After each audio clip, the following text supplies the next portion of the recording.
I'm Shelby, and the time period that I selected for this video project to present to you guys is from 1492 to about 1522, and that time bracket, the time period, is actually a section in chapter 2 of the textbook, so you can refer to it there.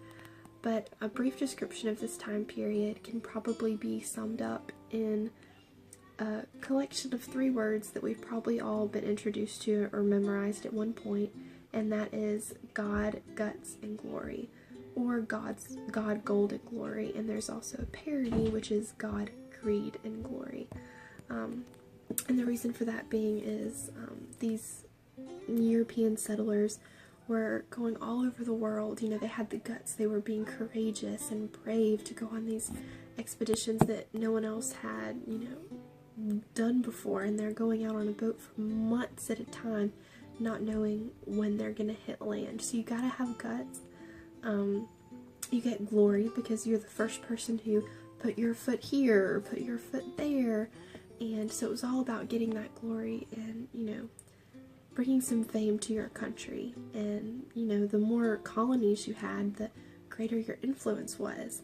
And God plays into that 3-word mantra because they were doing it in the name of the Christian faith, and they were really causing these, or they were trying to convert these indigenous peoples into being Christians and abide by Christian policies so that they would be better subjects to the king or whoever.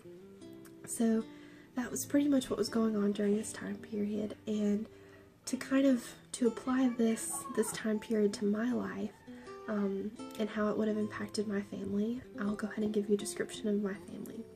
I have a stepdad. I live with my stepdad, my mom. I have 2 sisters. They're 6 and 7 years old, and I have 2 little dogs.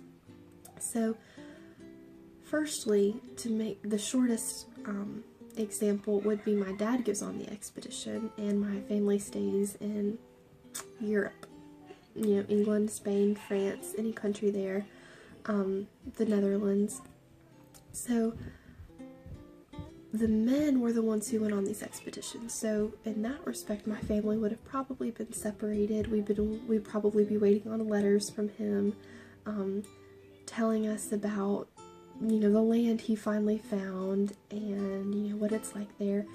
And I'll get into in a second, the artifact that I chose is actually a letter from Christopher Columbus to King Ferdinand and Queen Isabella about, you know, him landing in 1492 on October 12th and sharing with them what he found.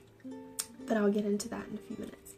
So how this would impact my family. 1, we'd be separated, or after like that brief period of separation when the new land was found, once it is safe for, you know, people to come moving in, like the English, they had really loose immigration laws, so people were moving to the Americas more than French settlers were and more than Spanish settlers were, which is why the English were, one of the reasons why the English were more successful. Anyways, once I moved there to the Americas, I know it would be a huge shock. I love learning, I'm very adventurous, and I would want to ask the native people all of these kinds of questions, but it would be difficult to because of the language barrier, and I'm very impatient. I don't know if I could learn another language quickly enough before it just drove me crazy. Communication would be so hard, but I'm gonna go ahead and get into this letter that Christopher Columbus wrote so that I can maybe show you what it's like to be a person traveling to America during this time. Okay, this is Christopher Columbus. As I saw that they were friendly to us, and perceived that they could be much more easily converted to our holy faith by gentle means than by force, I presented them with some red caps and strings of beads to wear upon the neck, and many other trifles of small value, wherewith they were much delighted, and became wonderfully attached to us. Now, this is a great idea. Sorry that my thumb was in the screen. Definitely, if I couldn't speak to them and say, hey, I come in peace, I would be smiling, I would be giving them something, you know, just trying to communicate to them, I'm your friend. So Go Christopher Columbus for that. I'm going to skim through. I don't want to read the whole thing for you. Or I don't want you to have to listen to me read the whole thing. This part is what really stood out to me. Let's see. I saw no beasts in the island, nor any sort of animals except parrots. Now this would be kind of weird considering I probably wouldn't go to the Americas without my 2 dogs, and so I wonder what the Native Americans would think of the dogs. Would they think, oh, let's get them and eat them? Or, like, would it just be completely foreign to them, the idea of domesticated animals? So, I chose this piece, this artifact, which is actually in the textbook, so clearly it's a very relevant artifact. If you don't take my word for it, you know, think about the people who put this textbook together. It really shows the confusion and the barrier between the European settlers and the indigenous people, because they're coming to this new land. They don't speak the same language, they don't have the same animals, the ideology is completely different. It really is a whole new world, and that's really what this era was all about, was finding new worlds, and the new world, you know, these different nations colliding and these cultures sort of merging and clashing, and that's really what we can learn from studying this time period. Is there were a lot of mistakes that were made, a lot of mistreatment of the natives, and it's very controversial.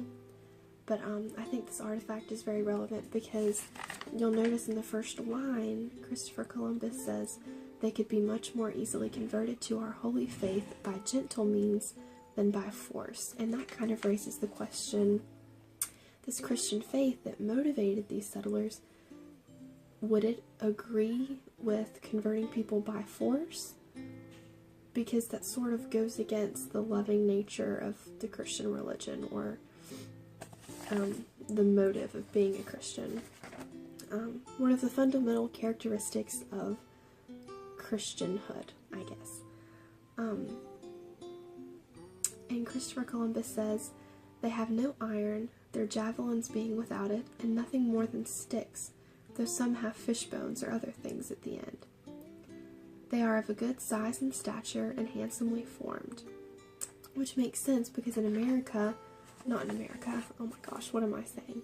In Europe, they were much more advanced with, you know, iron, and we had more machinery and, you know, more advanced technology, so that life is easier for humans. Tasks are easier. But then you go to the Native Americans who don't have these machines. They don't have the animals that were available in Europe to plow fields and make farming easier.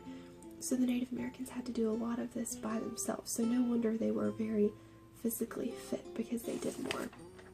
But Columbus says, it appears to me that the people are indigenous and would be good servants, and I am of opinion that they would very readily become Christians. So already the settlers are meeting, it seems that the settlers are meeting the natives with the idea that they are less than. So that is kind of what this artifact shows. That's why it's relevant, because it really expresses the attitude of European settlers who came into the Americas and treated the natives the way that they did. This artifact really shows that the wonder of the new land, the confusion, the barrier, and the foundation, the fundamental ideas that justified and motivated the mistreatment of Native Americans that really decimated their population.